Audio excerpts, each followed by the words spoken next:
ఆ రకంగా మనకి స్టోరీ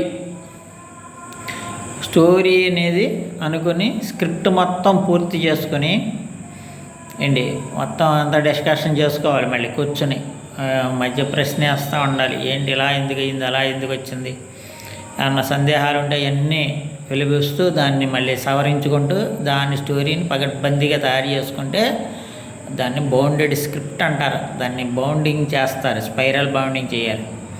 అయితే ఈ రాతలో అందరికీ దస్తూరి అందరిది అర్థం కాదు, నాది కూడా పెద్ద అందంగా ఉండదు.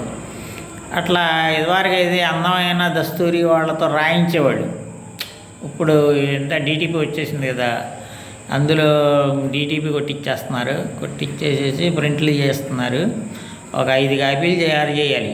5 కాపీలు స్క్రిప్ట్ తయారు చేసిన తర్వాత ఆ 5 కాపీలని జాగ్రత్తగా ఆఫీసులో భద్రపరిచి ఒక కాపీ తీసుకుని పూజా కార్యక్రమం రోజున రచయిత గారు ప్రొడ్యూసర్ గారికి ఆ యొక్క బౌండెడ్ స్క్రిప్ట్ అందజేస్తారు. అట్లా అందజేసినప్పుడు అది తీసుకుని పూజా కార్యక్రమం చేస్తారనుకోండి. ఇది ఈ యొక్క స్క్రిప్ట్ వర్క్ మొత్తం కూడా చేసేదాన్ని ప్రీ ప్రొడక్షన్ అంటారు. అంటే సినిమాలో 3 భాగాలు ఉంటాయి.